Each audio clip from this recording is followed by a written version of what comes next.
You finally get the house to yourself. Kids at school, partner at work, total silence. Within 90 seconds, you reach for your phone, a podcast, a show, anything but the quiet. Why does peace feel unbearable the moment we get it?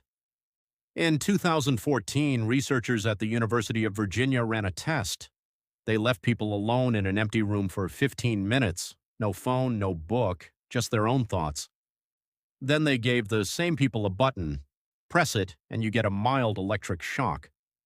67% of men pressed it rather than sit in silence. One man shocked himself 190 times. He would rather feel pain than feel nothing. This fear didn't start with smartphones or noise pollution. It's older than language itself. For early humans, the savanna was never truly quiet. Insects hummed, birds called, wind moved through grass. Then sometimes all of it stopped at once. Silence meant a predator was close, watching, deciding. The ones who felt uneasy in that stillness survived. The ones who relaxed into it often didn't. Stephen Orfield built a room in Minnesota to test this. It absorbs 99.9% of all sound. It holds the record for quietest place on Earth. The longest anyone has sat inside alone is 45 minutes. In total silence, you start hearing your own heartbeat, then your blood moving, then your joints shifting as you breathe. Visitors report anxiety, disorientation, even hallucinations within minutes.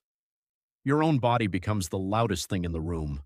Even ordinary silences unsettle us, no chamber required.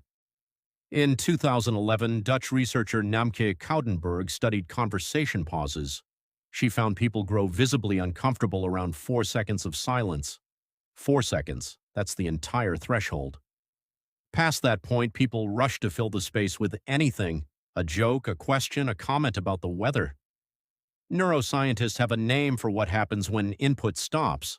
The default mode network switches on. It's the brain circuit active when you're not focused on a task. Old memories surface. Unfinished worries return. Regret gets loud. Silence doesn't create these thoughts. It just removes the noise that was drowning them out. In 1952, composer John Cage staged a piece called 4 minutes 33 seconds. A pianist walked on stage and sat down. For 4 minutes and 33 seconds, he played nothing. The audience shifted in their seats, coughed, whispered. Some walked out before it ended.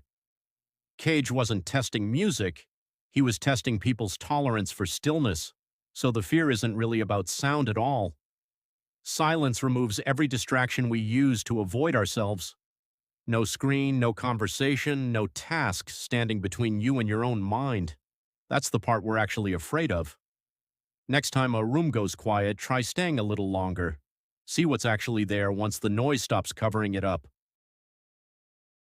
Thanks for watching. Subscribe.